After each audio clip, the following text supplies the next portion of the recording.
صور انا راه غتعاونني نيت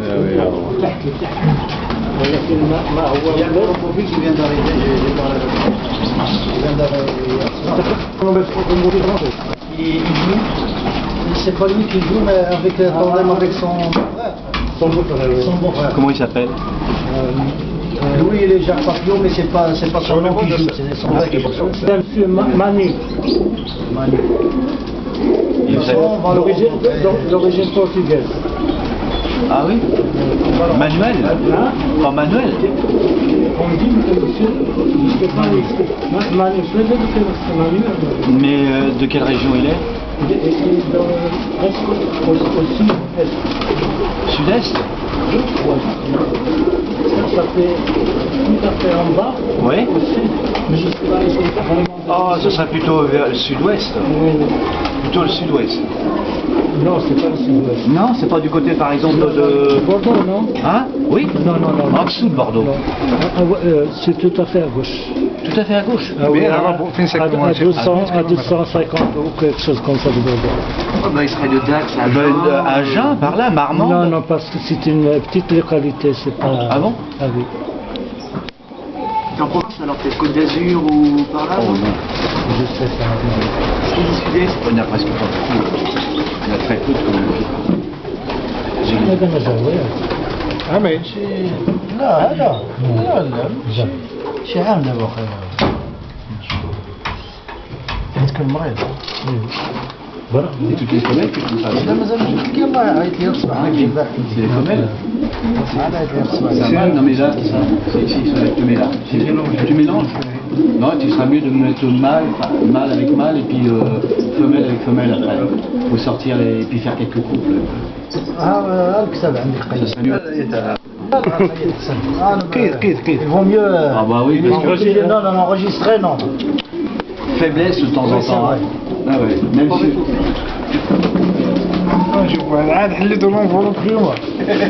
Je parie que t'as mal dormi de la nuit à cause de ça.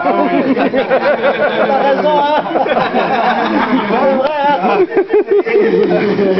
لا العرب سقوالو حتى لا تموجلو بها داك لاطيس ديال لا ميثود انا دابا ما عرفناش شنو نبلوم قال لي والو ما تحلاش عطانا عبد الحكيم On commence? Où est-ce qu'il est le caméraman. Le caméraman. La technique.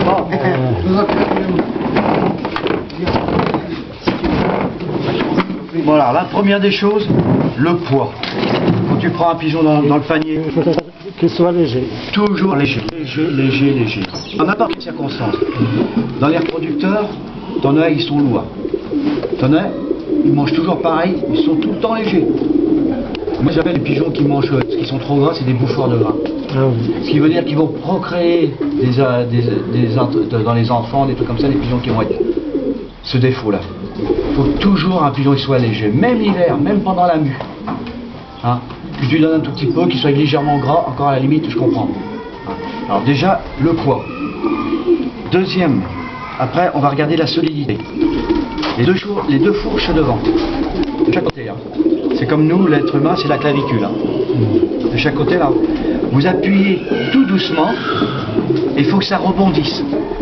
Faut pas que ça soit raide. Hein. Faut que ça soit élastique. Hein? Alors après, pour la solidité, on va mettre le pouce sur le dessus, on va prendre l'autre en dessous, et on va appuyer comme ça. Je vais faire à l'opposé. Hein.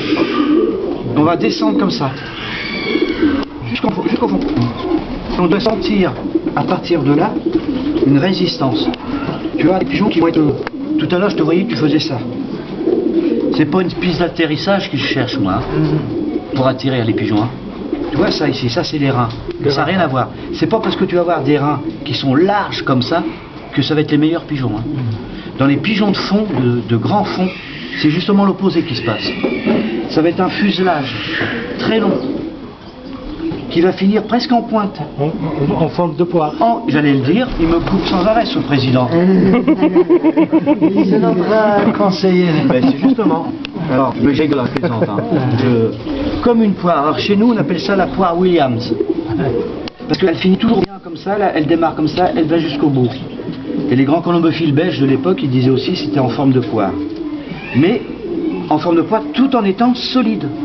Toujours. Alors, attention, hein, quand je dis solide, il ne s'agit pas non plus d'attraper son pouce puis d'appuyer comme un forcené, hein, pour casser le pigeon. Hein. C'est des os, ça, dedans. Hein. Alors, pour savoir la pression qu'on doit pouvoir faire, pour ceux qui ont une voiture, ils vont s'amuser à rouler à 60 km/h. Puis vous allez vous amuser à mettre votre main comme ça. Oui. Et tu vas sentir la pression que tu vas avoir. Par la fenêtre, oui. Par la fenêtre. Hein. Et c'est le pigeon, il ressent ça quand il vole. Hein. Là, tu vas pouvoir juger que la solidité, elle est bonne, oui ou non. Non, bien. Hein. Est-ce que déjà, il y a déjà des questions que vous voulez poser autour de ça? S'il y a des questions, si tu as une question à poser qui t'échappe. N'aie pas peur. Hein. N'aie pas peur. Hein. Alors après, on va aller chercher ce qu'on appelle, il a son corps. Maintenant, son outil de travail, c'est l'aile. Il vole avec son aile. Bon, on va chercher le meilleur outil de travail approprié pour la vitesse, le demi-fond, le grand fond. C'est la sélection. Dans la tête, je ne saurais jamais ce qui se passe. Hein. C'est vrai que vous avez raison. C'est le panier qui va affiner, qui va vraiment déceler après que c'est fait, il est très doué pour le grand fond. Il n'en reste pas moins que si tu as chez toi 50 pigeons, et si tu peux faire ta sélection déjà en disant moi je veux jouer le fond, je garde ce qui m'intéresse, bah, tu vas déjà faire une sélection de base. Tu vas dire ça, je les attitre à ça. Chez nous, on paye cher au niveau de notre jeu, c'est-à-dire quand on va porter un pigeon à la société, on paye très cher, on s'amuse. Mais il n'en reste pour moi, c'était quand même un hobby qui devient très cher. Mais il faut savoir sélectionner. En mettant moins de pigeons au concours, vous aurez davantage de réussite. Parce que tu n'auras pas besoin de mettre 50 pigeons au concours pour n'en voir que 1 ou 2 d'arriver. Il est mieux de mettre 5 pigeons puis de les voir 5 arriver. On dit, en augmentant le nombre, on diminue le prix. Exactement. Alors, une fois ça, alors on va mesurer le bras. Le pigeon, toujours pareil. Hein. Ni comme ça, ni comme ça. Il est équilibré. Tu vois, je pourrais lâcher celui-là. Tu vois, je le tiens à peine. Et on va aller mesurer le bras. Alors le bras, je le fais voir. C'est le petit os qu'il y a ici auprès du corps. Il est de là à là. On va le mesurer en travers comme ça. Il y a ici le bout de son bras. Ici, c'est l'avant-bras. C'est pointu là. Vous allez mesurer en même temps l'avant-bras. Alors tu fais ça. Vous mettez ça comme ça. Et en même temps avec le pouce, vous allez regarder la tranche, ici. Alors pour ceux qui aiment bien les avions, tout ça, vous avez déjà vu les avions? Ils ont une aile arrondie en bout. Pourquoi? En soufflerie, tu vas prendre une règle. Tu vas prendre quelque chose de tranchant. Tu vas faire ça comme ça. Tu vas trancher l'aile. Mais l'aile, l'air, quand elle va arriver, il faut qu'elle s'échappe. Donc elle va s'échapper sur le dessus. Et c'est ça qui va le soulever. Quand il va voler, il va faire ça comme ça. Et les 4 que tu vois ici, regarde, la nature elle a bien fait les choses, les 4 que tu vois ici, regarde, elles pivotent. Pourquoi? Parce qu'à la remontée de l'aile, ça ne va pas y faire frein. En fin de compte, quand quelqu'un est rentré dans son gobelet, vous avez déjà reçu un coup d'aile. Vous avez vu comment ça fait mal? Oui, c'est vrai. Ça fouette. Oui, il laisse des traces là. Il laisse des traces. Alors il fait son ellipse, on me fait. C'est-à-dire que quand il va faire ça, il le fait tellement vite, il fait son ellipse. Il va s'appuyer dessus. Et après, quand il s'est appuyé, donc il va monter. Quand il va s'échapper, ça va s'échapper l'air. L'air va s'échapper ici. Et cette arrière-aile là qui est esquintée là. Est-ce que vous parlez des rémiches? Non, je parle de l'arrière-aile. L'arrière. Et ça, l'arrière-aile là, ça va s'échapper. Et ça, on recherche une arrière-aile la plus courte possible pour que l'air passe le plus vite et que s'échappe le plus possible par derrière. Et quand ça a fait ça, les 4 dernières, le monsieur qui me parle là, son prénom c'est Macho. Les 4 dernières, la fin d'aile, c'est des couteaux.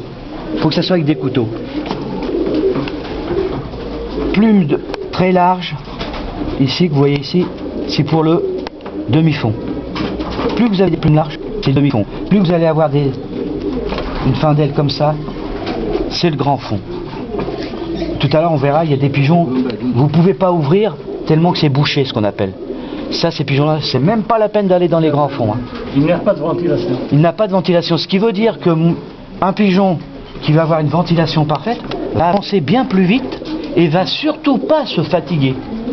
Tandis que le pigeon de demi-fond, lui, il va être obligé de ramer bien plus, longtemps, et il va se fatiguer automatiquement. Parce que la pluie est importante. Et voilà, tout à fait. Et puis il va régresser par rapport à un autre.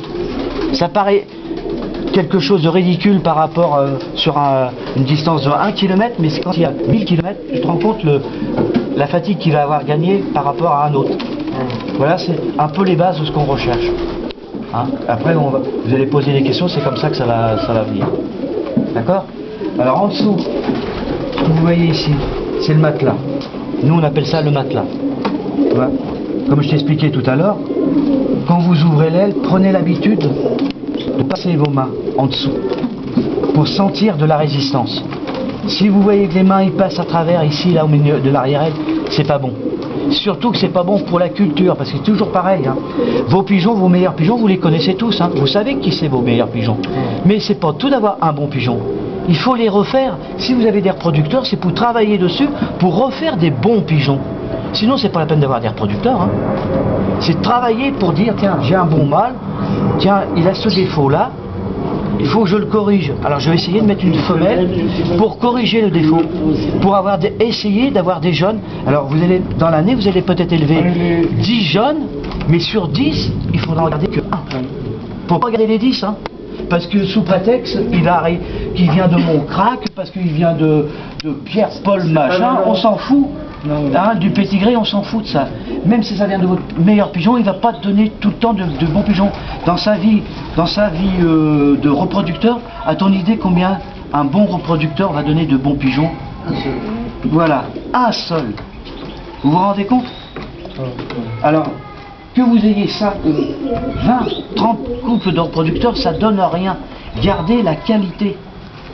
C'est pas parce qu'il s'appelle, par exemple je te donne un pigeon, il s'appelle Jackie Hardy, je vais le garder, il est beau automatiquement. Ben non, c'est pas comme ça qu'il faut dire. Il faut dire, il m'a donné un pigeon, je cultive dessus, ces pigeons ils viennent, s'ils viennent, on garde. Si ça vient pas, on élimine. Alors, quand tu as élevé 10 pigeons, comme j'ai expliqué hier, pour garder bien la souche, tu en mets 5 de côté, tu fais voyager les 5. Si jamais il t'arrive un coup dur, parce que chez vous, vous avez beaucoup de concours difficiles, tu auras toujours le recours. Si par exemple tu t'aperçois que dans les quelques-uns se décèlent, tu dis, oh là, l'origine, ça commence à bien venir, bah, tu mets de côté. Si tu vois que ça vient pas, tu élimines tout. Et vous gardez l'accouplement d'un reproducteur 2 ans, hein, pas plus. Hein. Vous rechangez de femelle au bout de 2 ans. Gardez pas pendant 107 ans la même femelle, le même couple, sous le prétexte parce que ça vient de ci et puis ci. Le mâle est amoureux de sa femelle, il se comprend. Alors là,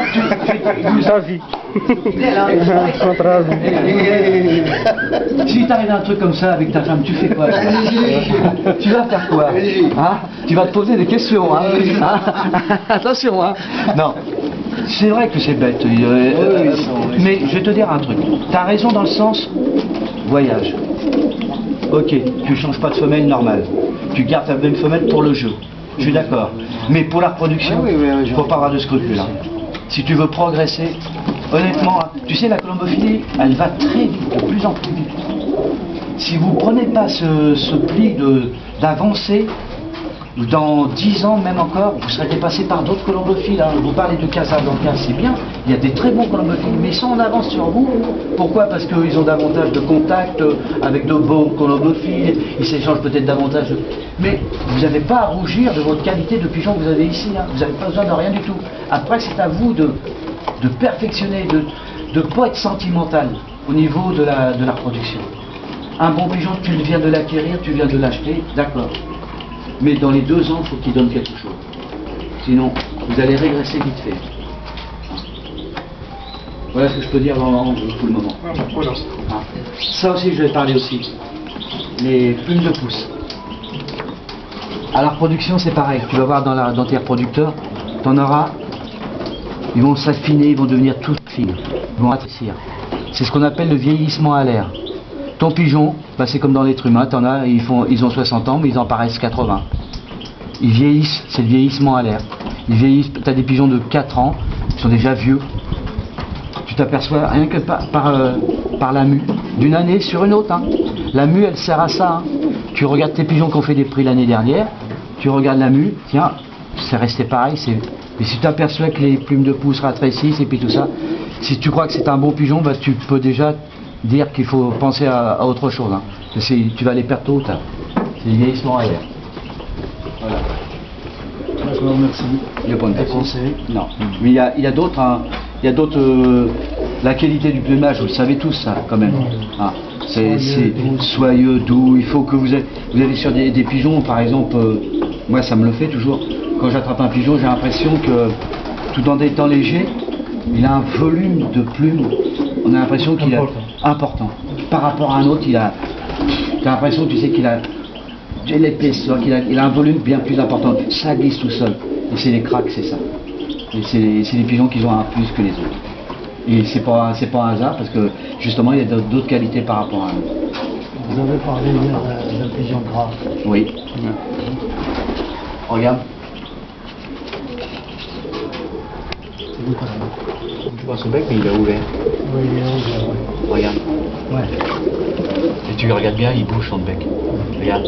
C'est un peu gros. Il est gras. C'est pas un peu ça, hein. Il est gras. Alors là c'est pareil aussi. Il fait bien de parler. Quand vous décelez la solidité, on parlait tout à l'heure de la solidité. Puis comme c'est le défaut de tous les combofis, ils font ça comme ça, ils disent oh, il est solide, mais en réalité le gras du pigeon se porte toujours là-dessus. Surtout le croupion, ce qu'on appelle quand on mange un poulet. Hein, vous tuez une poule ou n'importe quoi, et il se met toujours là, tout va bien, hein, hein, et le gras il se met là. Alors t'as des gens, ils disent oh il est solide, c'est un bloc et tout. Et en réalité, c'est parce qu'il est gras. Et tu as l'impression qu'il a une qualité supérieure, puis en réalité, quand il est au top normal pour aller au concours, c'est là que tu t'aperçois qu'il n'est pas solide en réalité. Et ça, c'est plein de petites choses qui viennent s'ajouter à d'autres. Hein. Quand on regarde un pigeon, il faut regarder tout l'ensemble. Tout un ensemble, pas qu'un truc. Pas dire tiens, il a un bel œil, et puis s'il n'est pas solide, et s'il a un bras qui est court, qui est d'une qualité qu'on recherche, mais si c'est un bras long, c'est tout un ensemble. Il vaut mieux avoir une bonne moyenne sur tous les ensembles de qualité que d'avoir un bon point simplement. Voilà. Merci. On peut commencer si tu veux. On y va. Il y a déjà